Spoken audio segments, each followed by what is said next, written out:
Hello, and welcome back. I'm MrShine from HearthstonePlayers.com. I'm here to wrap up the final reveal of the newest Goblins vs. Gnomes cards. So last time we talked about the Warrior, the Warlock, the Shaman, and the Rogue. Now we're going to be talking about the rest of the classes, and I'll be starting with the Priest. So the first new Priest card is Light of the Naru. It's a 1-mana spell, restore 3 health. If the target is still damaged, summon a Light Warden. So straight up, this is clearly better than just a 1-mana 1/2 Light Warden because you can also heal something for 3 health, and it costs the same amount of mana. I think the question is it still worth getting? Because Light Warden is only a 1/2, and yes, it has a potential to get more strength due to its ability, but it only has 2 HP, so it dies to most anything. And I feel like, at first glance, I felt like this card is probably not worth putting in a constructed deck, even with that restore 3 health. The more I think about it though, I think you can probably use it with an Auchenai Soul Priest and turn that restore 3 health into a 1-mana deal 3 damage. And then of course, if the target is still damaged, you summon a Light Warden as well. So if you attack face, you'll always get one, which I don't know if you'd want to do that. But you know, you could use this to ping a bit of extra damage on something and then trade and kill the rest of it. And you also get a 1/2 Light Warden at the end of it. So I think there is flexibility here. I think combined with cards that are already in a Priest's arsenal, this card could be useful. I think it has the potential to replace Holy Smite, but it also is a little bit harder to deal with on demand. Like Holy Smite is always just 2 damage, but Light of the Naru can restore 3 health, but if you have a right situation, you can also deal 3 health. So it's hard to say. I think that in a arena deck, it's not particularly great restoring 3 health, spending 1 card to buff up another minion and get a crappy card is bad. But I think in Constructed it could see some use. I'm going to go with a 3 out of 5 stars because I don't think it's anything super huge, but I think it's probably better than it looks at first just because of the Auchenai Soul Priest combo potential. Alright, we're going into a 2-drop for Priest, the Shadow Boxer, a 2/3 mech. Whenever a character is healed, deal 1 damage to a random enemy. Any character gets healed, this thing is like a knife juggler that does not like heals. And this card is woof. It's good. It's real good. I'm thinking about potential. Worst case, it's a 2/3 mech for 2, so it has other potential synergy with other mech cards. It deals with any sort of character getting healed, so if you're fighting in a Priest Mirror match, they don't want to heal, otherwise you're going to be able to deal 1 damage to something. It sets up your chance to just get a little bit of extra damage, ping damage, to try to trade up on something else or deal with a 1 HP minion. And then there's a lot of combo synergy potential as well. You can use a Circle of Healing if things are hurt and you heal stuff to full, and then you unleash a torrent of these 1 damage pings. I mean, especially when you combine it with a Wild Pyromancer, which can be played, cast a spell, deal 1 damage to some things, then you use Circle of Healing, you heal everything on the board up, and you can probably deal upwards of like 5 or 6 of these 1 damage pings. They might not all be something that's going to go to the target you want them to, but it's kind of like a Knife Juggler on steroids. Similar to how Knife Juggler and Unleash the Hounds can work. You can just be doing a whole bunch of pewing. Because it's cheap, and because Knife Juggler is already a great card, I think this is a great card. I think it's a 5 out of 5. I think there's a lot of potential. And again, because it has that mech classification, there's even more potential with this card. I think it's great, and combined with this and the Shrinkmeister, man, Priest has had some awesome 2-drops. I'm really looking forward to seeing some strong Priest cards and Priest decks coming out of this expansion. Now I move to something completely different. Shadow Bomber, a 2/1 for 1. Battlecry deals 3 damage to each hero. Well, interesting. It's kind of like a Sinister Strike that hurts you, but in the case that you maybe are playing it, you don't really care, and it gives you a 2/1 to boot. Now in the arena, this card is trash. It's a 1 HP body which is going to die, and the Battlecry does not impact the board. In Constructed, it would need to be a Face Priest, and that's also kind of weird. Man, there's a whole bunch of new archetypes that I think that Blizzard is trying to push out here. Things like Mind Blast already do a lot of damage to the face, and I think giving Shadow Bombers into the Priest arsenal gives them a little bit more potential, a little bit more reach, which could maybe make a Face Priest, a Burn Shadow Priest, a little bit more viable. I don't think this card itself is going to do a whole bunch of wonder because, again, it's just a 2/1 for 1, but it could be a sort of a combo card that you can use to burst down something at the end of the game.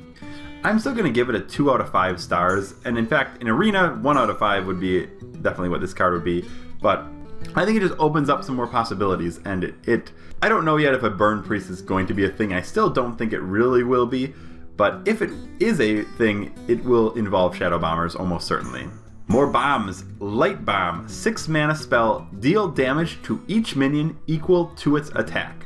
So any minion that has more attack than its health, or equal attack to its health, will die by Light Bomb. And wow, that's a huge removal card. It is cheaper than a Twisting Nether, which is the biggest issue with Twisting Nether has been you can't do much with the extra 2 mana you might have. But Light Bomb, 6 mana, so you can play a 4-drop after that if you're in the late game.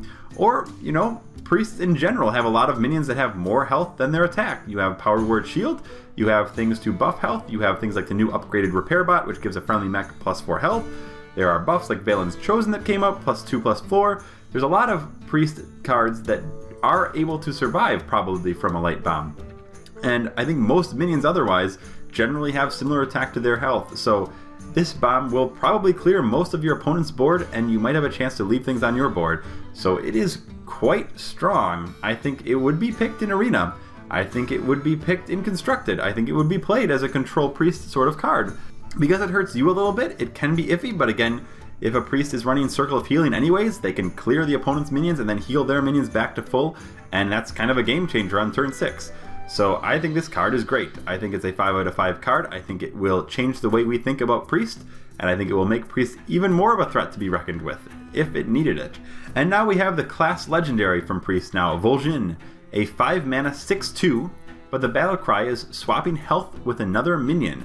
So any minion, which means it could be one of your own minions' health, but I don't think that's going to be too useful.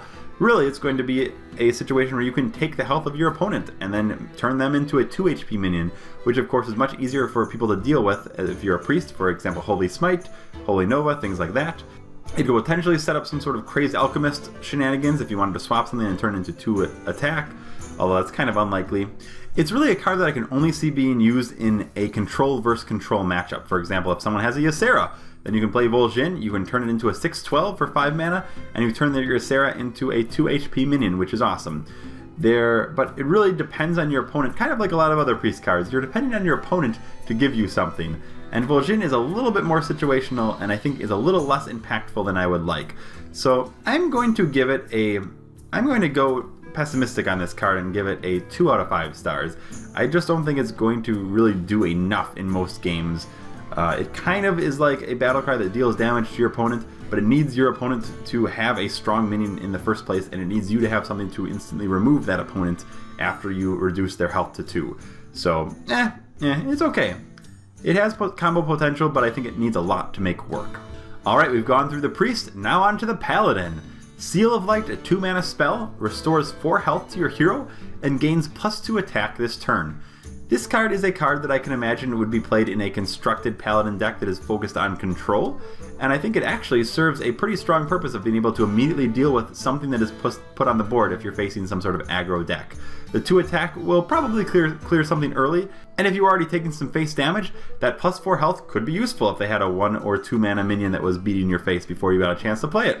I think it fills a useful slot in Paladin to deal with the early game, but I don't think it's super strong either. I think it will replace Holy Light though, the 2 mana heal 6. I think that the restore 4 health to your hero and the attack is going to be more valuable and a little bit more flexible for your deck. So I could see it completely changing a card, taking it out. I think this card, as far as constructed goes, and the things that it can do, it doesn't do a whole bunch. I think it's a 3 out of 5 card, but it kind of can act as a removal, it kind of can act as control. I maybe would pick it in the arena if I was desperate and didn't have other options, but it's not something that would absolutely thrill me. But it will see play. I think it will still certainly see play in the game. Another card that will definitely see play is the Shielded Minibot, a 2 mana 2/2 mech with Divine Shield. That is kind of like the Archon Protector, which instead of dealing with the battle cry with Archon Protector, it takes out the middleman. Hey, I'll just be a 2/2 with Divine Shield. That's just fine. And a 2/2 for 2 is generally weak, but that Divine Shield makes it much stronger, so it trades very well against other 3/2s, trades fairly evenly against other 2/3s, and it has potential for you to buff it later. It has mech synergy. Again, Divine Shield is very useful in general just because it's harder for people to remove effectively. I think this card is great. I think this is a 5 out of 5 star sort of card because I would absolutely pick it in the arena whenever I get a chance. I would probably be able to put it into a Paladin aggressive rushy deck that is focused a little bit around mechs because again this is sticky, it's hard to deal with. You can put a Blessing of Might on it to trade up for another big minion and have it survive. Lots of options, lots of potential. Give me, I want them. The final new card released for Paladin is the Quartermaster, a 5 mana 2/5, but the battle cry gives your Silver Hand recruits +2/+2. This card is also quite strong, I do believe. The fact that Paladins generally want to get a lot of 1/1 recruits if you are dealing with a control deck or potentially just trying to get a whole bunch of weenies out there means that you can get immediate value if you have at least one Silverhand recruit on the board. It effectively gives you 4/7 worth of stats as a Quartermaster for 5, which you know is, I guess, Fugan material, but it's still not bad. And if you have more 1/1s out there, it gives you a lot of benefit. If, for example, Muster of Battle, which summons 3 1/1 Silverhand recruits for 3 mana. If you are able to turn all those Silverhand recruits into 3/3s, that is huge. I mean, it's just an extra 6/6 of stats that you can just throw out of thin air. I think there's a lot of combo potential for this card, and I think in decks that are able to use it, and even in Arena, because you always will have your hero ability, it can always give you some good value, and it's going to make it even harder for people to deal with Paladin effectively in terms of clearing their board. In the Arena, you're already worrying about Blessing of Kings and things like that, but sometimes you have to let a Silverhand recruit slip by every now and then, and when that happens, you can get punished with the Quartermaster, so you gotta look out. I'm giving it a 4 out of 5 stars. I think it's solid. The one downside is, of course, if your opponent is clearing your board, a 2/5 for 5 is not really going to cut it. Alright, we're breezing through and we're moving on to the Mage. We got a Soot Spewer, a 3 mana 3/3 mech with spell damage +1. You know, it's pretty solid. 3/3 for 3 is not bad. The fact that it has spell damage makes it very useful. It certainly makes it much better than the Dalaran Mage, the 1/4 with spell damage. I mean, a 3/3 is just so much more consistent, and this is a mech to boot. So this card, if you are having a mech-based deck or a burst mage deck, which uses a lot of spells, I guess I would never really be unhappy with this card. It's kind of standard, it's kind of what you ask for, but it has a good bit of upside with that spell damage. I would pick it in the Arena.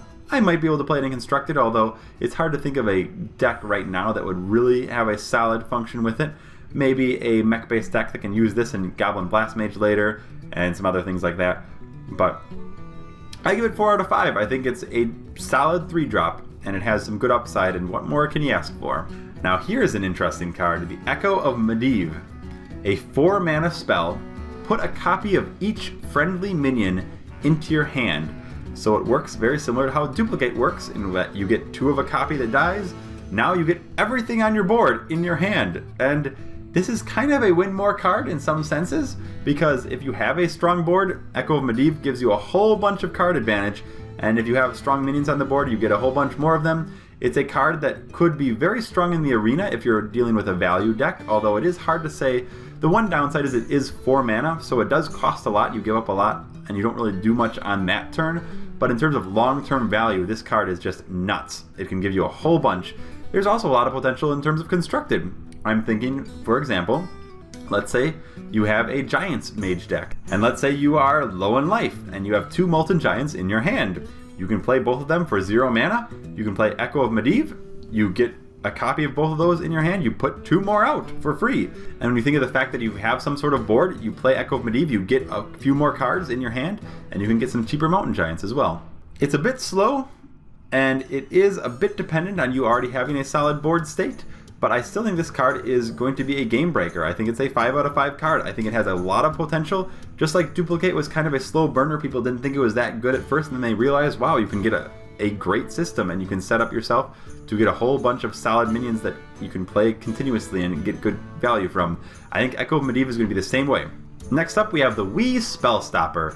4 mana 2/5. Adjacent minions can't be targeted by spells or hero powers. So a 2/5 for 4 is generally weak, but this is actually pretty awesome. Not only is the ability quite strong, but it is also dynamic. For example, if you position your Wee Spellstopper into the right place, you can have a variety of things not be targeted by spells or hero powers. Again, I think this is a card that will work better with a big deck. Things like a Giants Mage deck, where you can also, maybe you could taunt up your Giants, and then you can give them the ability that someone cannot cast spells on it. That can be a game changer. Put this right in the middle, and watch it work. It's not really a card, though, that I think is going to see a whole ton of arena play, just because the fact that if you want to play it on turn 4, you're not going to have that many things that is that useful to give untargetable by spells or hero powers to. It could be good against mages, though, if you're able to get a little bit of value and then they can't use their ping. So there is that potential, although it's a little more niche. But I think it's going to be more of a constructed card. I think it is... I might be going a little low on this one, and I'm going to be giving it a 3 out of 5 stars, but I think it has the potential to do even more if it is in the right deck, to make your board very difficult to clear. Alright, and now we have the legendary for Mage, the Flame Leviathan, a 7/7 mech for 7 mana, and when you draw this, you deal 2 damage to all characters. That is a very strange effect. I've never seen anything like that before in this game, but at least on the one side, you know, it is like a free consecrate as soon as you draw it from your hand. The downside, of course, is that A, your opponent knows that you have a Flame Leviathan. There could be nothing else when you draw a card and suddenly everyone just takes 2 damage. The other downside is that this can also really hurt you. Because it is a mech, you know, you can't really have a board-based deck if you have a Flame Leviathan, because it could just as easily bite you in the butt. You don't know when you're going to draw it. The way that I see this card working is potentially in more of a constructed deck where you have a lot of spell focus and you don't have that many minions on the board at a general time. Then this could be kind of awesome because you kind of get a random consecration. You can randomly clear the board, do a bit of extra damage, and you're not going to have too much of a downside. But I think that that's going to be a bit few and far between, and I think outside of the fact that you can occasionally, when you get this card, you can do this damage. Otherwise, it's just a 7/7 for 7, and again, your opponent knows you have one in your deck, so they're going to expect it. When you reach turn 7, they're going to know, well, he has Flame Leviathan, he'll play it, and we're good. I'm giving it 2 out of 5 stars. I'm really not that sold on this card because I think it's too unreliable and you never know what you're going to draw, and it could hurt you just as often as it might help you unless your deck is completely designed around it. We move on to the Hunter, and the new Hunter spell is Cobra Shot. 5 mana, deal 3 damage to a minion, end the enemy hero. I think this card is trash. I think it's way too expensive to deal just 3 damage to your opponent's minion, and again, that 3 damage to a hero, you can just spend your hero power for 2 mana and just deal 2 damage of that. I think it's caught in a weird place where it's like you're kind of trying to control and you're kind of trying to do face damage, but it just gets in the middle where neither is very good, and I would not spend a card slot 5 mana worth to do kind of a minor effect. I think it's a bad tempo play. I would not pick it in the arena, and I would probably not play it in many constructed decks either. I don't think that it's going to be that good. I think that I would much rather have something like an Explosive Shot that deals 5 damage to one minion and 2 damage to the adjacent. I don't need that 3 damage to face to also be an addition. I would much rather have Multi-Shot, 4 mana, deal 3 damage to 2 random enemies, or Deadly Shot, destroy 1 random minion. I think there's far more better removal cards than Cobra Shot, and I will actually give it a 1 out of 5 stars. The first one I've done, I just think it does not have a good chance to see play at all. Next up we have the Glaive Zuka, 2 mana weapon, 2/2. Battlecry, give a random friendly minion +1 attack. First of all, the idea of a Glaive Zuka, like a bazooka shooting glaives, is both hilarious and terrifying. Second of all, I think this card is not too bad. The fact that it gives a random friendly minion +1 attack is kind of a mini boost. It can be aggressive, or it can help something trade up. There's also a lot of the cheaper Hunter spells. I'm thinking a lot of the cheaper cards like a Mad Scientist that's a 2/2. Well, if you were able to give it a 3/2, it becomes a much better card. There are things like the cheaper beasts that could be buffed, and you never know when that extra 1 attack can come in handy as far as the Battlecry goes. A 2/2 weapon isn't exactly awesome, because of course Fiery War Axe is a 3/2 for 2, but I still think it's doable, and it sets yourself up for a good early game. It can also act as control. It can also act as aggression if you wanted to get a little bit of extra face damage and buff one of your minions. I give this card, I think in general, early game weapons are always strong. I would pick it in the arena. I give it a 4 out of 5 stars. Alright, we move to a card that has kind of strange artwork. It's like Mufasa meets Scar. King of Beasts, 5 mana, 2/6. It's a taunt, and it has a Battlecry. Gain +1 attack for each other beast you have. So I was thinking to myself, is this a card I would rather have over Sludge Belcher? Because of course, Sludge Belcher is the premier 5-drop taunt minion. And I think the answer is maybe. It has 1 more HP, but of course it does not have the Death Rattle. But of course, it is a beast, so in Hunter that is usually a good thing. It also has a Battlecry to potentially make it even stronger. I think that on turn 5, the idea is that, you know, if you have a bunch of sticky minions, you could have a few beasts. I think as long as it's at least a 3/6, it's fine. Could be a 4/6, then that would be pretty good. I think it's less likely to be used in the arena because you have a less likely chance of having a whole bunch of beasts. But in Constructed, the fact that it can trigger things like Kill Command, it can be buffed further with Houndmaster, you know, there's a lot of great beast synergy in Hunter decks. Things like Unleash the Hounds on turn 8, you could Unleash the Hounds and then play King of Beasts. And, you know, in addition to having a bunch of Hounds, you also could have, like, you know, a 7/6 Taunt for 5 mana. So there's a lot of potential with this card. I think it might take a bit of work to make it work really effectively and be strong. It's not always going to be stronger than a Sludge Belcher or other taunt cards for turn 5.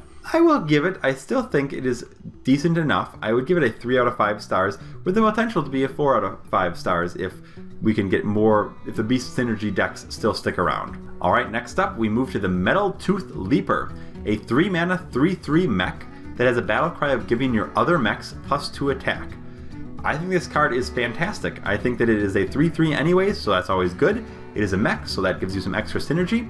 And the fact that it has the battle cry, which is kind of like the old Dark Iron Dwarf, which gives +2 attack, it's situational because it only works for mechs, but if you have a deck built around this, with early mech aggression, not only do you make your mechs give the chance to trade up, but you can put a whole bunch of damage on the opponent very quickly.